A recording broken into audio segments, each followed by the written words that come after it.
What think ye of Que Christ? pensez-vous du Christ? C'est avec ces mots que Jésus a confondu les pharisiens de son époque. C'est avec ces mêmes mots que je demande à mes frères et sœurs saints des derniers jours et aux autres chrétiens ce qu'ils croient vraiment concernant Jésus-Christ et ce qu'ils font de cette croyance. La majeure partie de mes citations scripturaires seront issues de la Bible parce que la plupart des chrétiens la connaissent bien. Mes interprétations viendront bien sûr de ce que les Écritures modernes, et particulièrement le livre de Mormon, nous enseignent concernant la signification de passages de la Bible, si ambigus que les chrétiens ne s'accordent pas sur leur signification. Je m'adresse aux croyants, mais aussi aux autres personnes. Comme frère Callister nous l'a enseigné ce matin, certains qui se disent chrétiens louent Jésus comme étant un grand maître, mais évitent d'affirmer sa divinité. Pour m'adresser à eux, j'ai utilisé les mots de Jésus lui-même. Nous devrions tous considérer ce qu'il a lui-même enseigné concernant qui il était et la raison pour laquelle il a été envoyé sur la terre. Jésus a enseigné qu'il était le Fils unique. Il a dit « Car Dieu a tant aimé le monde qu'il a donné son Fils unique, afin que quiconque croit en lui ne périsse point, mais qu'il ait la vie éternelle. » Dieu, en effet, n'a pas envoyé son Fils dans le monde pour qu'il juge le monde, mais pour que le monde soit sauvé par lui. Dieu le Père l'a affirmé.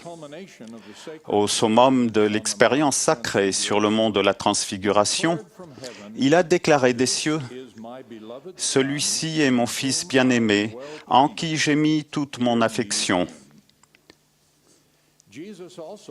Jésus a aussi enseigné que son apparence était semblable à celle de son Père. À ses apôtres, il a dit « Si vous me connaissiez, vous connaîtriez aussi mon Père.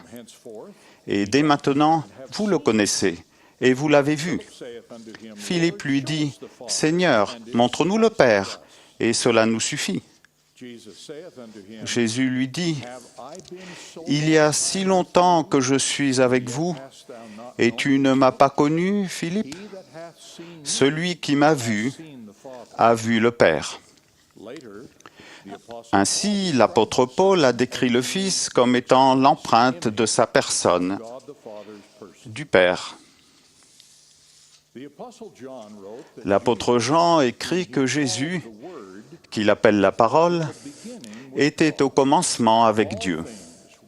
Toutes choses ont été faites par elle, et rien de ce qui a été fait n'a été fait sans elle. Ainsi, dans le cadre du plan du Père, Jésus-Christ a été le créateur de toutes choses. Pendant son ministère en Palestine, Jésus a déclaré qu'il était Jéhovah, le Seigneur Dieu d'Israël. Plus tard, en tant que Seigneur ressuscité, il a exercé son ministère auprès de son peuple sur le continent américain. Il y a déclaré « Voici, je suis Jésus-Christ, dont les prophètes ont témoigné qu'il viendrait au monde. Je suis le Dieu d'Israël et le Dieu de toute la terre. » Il y a bien des années, lors d'une conférence de Pieux, j'ai rencontré une femme qui m'a dit qu'on lui avait demandé de revenir à l'Église après de nombreuses années d'absence, mais qu'elle ne voyait vraiment pas pourquoi elle devrait le faire.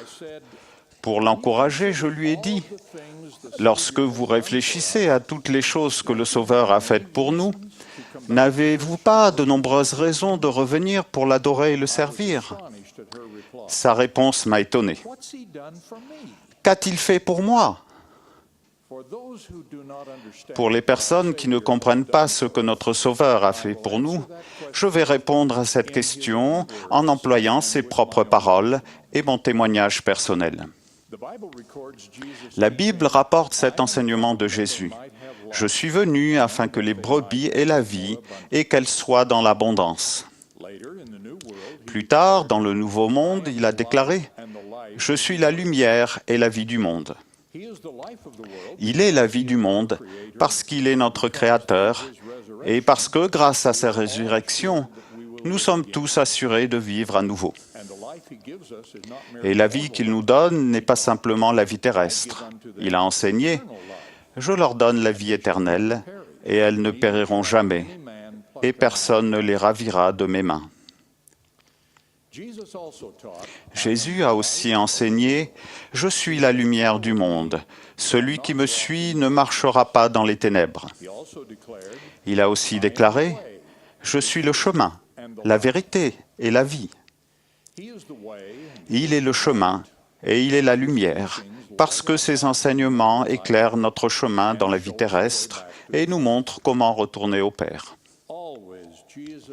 Jésus a toujours honoré et suivi le Père. Alors qu'il n'était qu'un jeune homme, il a déclaré à ses parents terrestres, « Ne saviez-vous pas qu'il faut que je m'occupe des affaires de mon Père ?» Il a dit plus tard, « Car je suis descendu du ciel pour faire, non ma volonté, mais la volonté de celui qui m'a envoyé. » Le Sauveur a enseigné, « Nul ne vient au Père que par moi. » Nous retournons au Père en faisant sa volonté.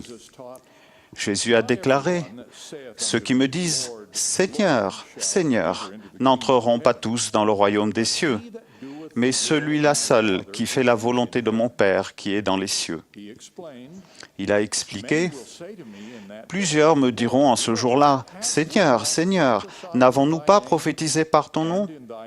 N'avons-nous pas chassé des démons par ton nom? Et n'avons-nous pas fait beaucoup de miracles par ton nom? » Alors je leur dirai ouvertement, « Je ne vous ai jamais connus. Retirez-vous de moi, vous qui commettez l'iniquité. » Alors qui entrera dans le royaume des cieux? Jésus a dit que ce ne seraient pas ceux qui se contentent de faire des œuvres merveilleuses en se servant du nom du Seigneur, mais celui-là seul qui fait la volonté de son Père, qui est dans les cieux. Jésus nous a montré comment faire cela. À maintes reprises, il nous a demandé de le suivre. « Mes brebis entendent ma voix, je les connais, et elles me suivent. » Il a donné le pouvoir de la prêtrise à ses apôtres et à d'autres personnes. À Pierre, le premier des apôtres, il a dit, « Je te donnerai les clés du royaume des cieux. Ce que tu liras sur la terre sera lié dans les cieux, et ce que tu délieras sur la terre sera délié dans les cieux. » Luc raconte que le Seigneur désigna 70 autres disciples, et il les envoya 2 à 2 devant lui dans toutes les villes et dans tous les lieux où lui-même devait aller. Plus tard, ces 70 dirent joyeusement à Jésus, « Seigneur, les démons même nous sont soumis en ton nom. » Je suis témoin de ce pouvoir de la prêtrise. À la fin de son ministère terrestre, Jésus a enseigné à ses apôtres, « Le Consolateur, l'Esprit Saint, que le Père enverra en mon nom, vous enseignera toutes choses et vous rappellera tout ce que je vous ai dit. Et il vous guidera dans toute la vérité. » Il utilise aussi ses commandements pour nous guider. Ainsi, il a commandé aux Néphites de ne plus avoir de disputes au sujet des points de doctrine. Car, a-t-il dit, « Celui qui a l'esprit de querelle n'est pas de moi, mais est du diable, qui est le père des querelles. Et il excite le cœur des hommes à se quereller avec colère. » Voici, ce n'est pas ma doctrine d'exciter le cœur des hommes à la colère les uns contre les autres, mais c'est ma doctrine que de telles choses soient abandonnées. Il nous incite aussi à nous concentrer sur lui, non pas sur les choses du monde. Dans son grand sermon sur le pain de vie, Jésus explique la différence entre la nourriture terrestre et la nourriture éternelle. Il a dit, « Travaillez non pour la nourriture qui périt, mais pour celle qui subsiste pour la vie éternelle, et que le Fils de l'homme vous donnera. » Le Sauveur a enseigné qu'il était le pain de vie, la source de la nourriture éternelle. Parlant de la nourriture terrestre que le monde donne, notamment de la manne que Jéhovah avait envoyée aux enfants d'Israël dans le désert, Jésus a enseigné que les personnes qui dépendaient de ce pain sont maintenant mortes. Par contre, la nourriture qu'il offrait était le pain vivant qui était descendu du ciel. Et il a enseigné, si quelqu'un mange de ce pain, il vivra éternellement. Certains de ses disciples dirent que cette parole était dure. Et à partir de ce moment, plusieurs de ses disciples se retirèrent et ils n'allaient plus avec lui.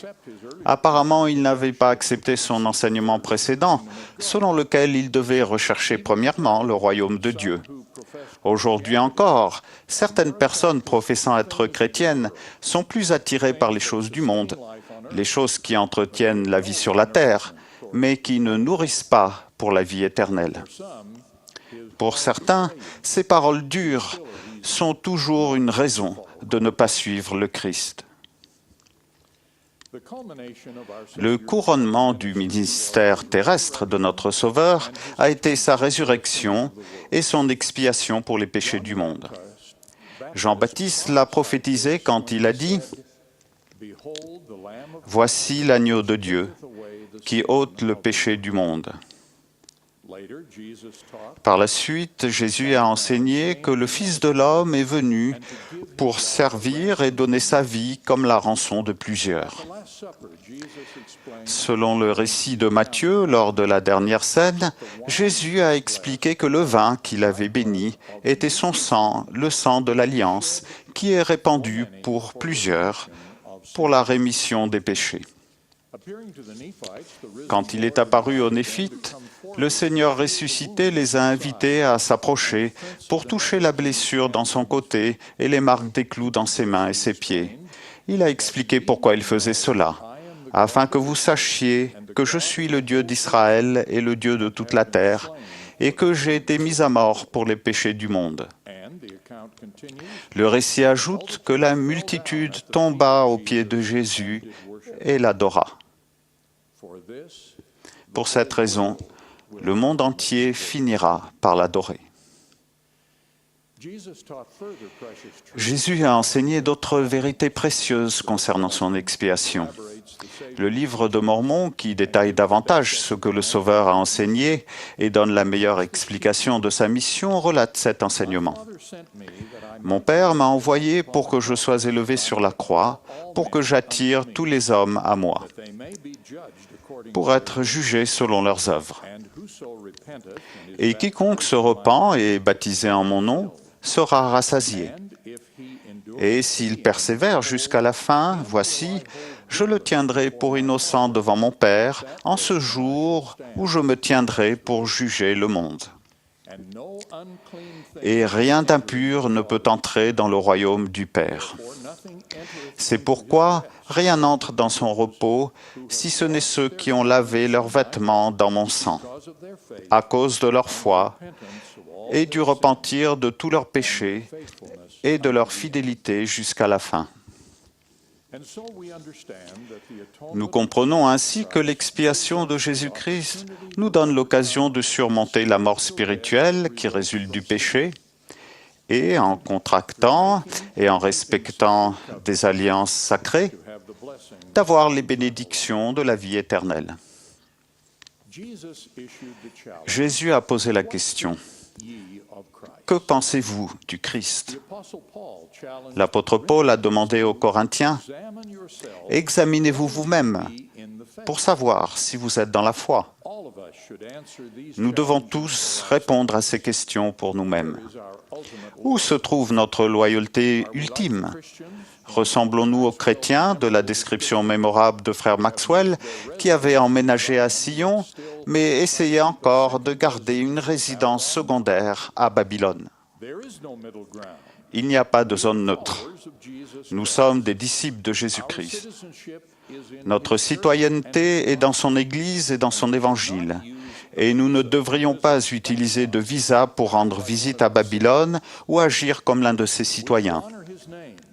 Nous devons honorer son nom, respecter ses commandements et ne pas rechercher les choses de ce monde, mais chercher premièrement à édifier le royaume de Dieu et à faire régner sa justice. Jésus-Christ est le Fils unique et bien-aimé de Dieu. Il est notre Créateur. Il est la lumière du monde. Il est celui qui nous sauve du péché et de la mort. C'est la connaissance la plus importante sur la terre et vous pouvez savoir cela par vous-même, comme je le sais moi-même. Le Saint-Esprit, qui témoigne du Père et du Fils et nous conduit dans la vérité, m'a révélé ces vérités et il vous les révélera. Pour y parvenir, nous devons le désirer et obéir. Jésus a enseigné, « Demandez et l'on vous donnera. Cherchez et vous trouverez. Frappez et l'on vous ouvrira. » Et si quelqu'un veut faire sa volonté, il connaîtra si ma doctrine est de Dieu ou si je parle de mon chef. Je témoigne de la véracité de ces choses. Au nom de Jésus-Christ. Amen.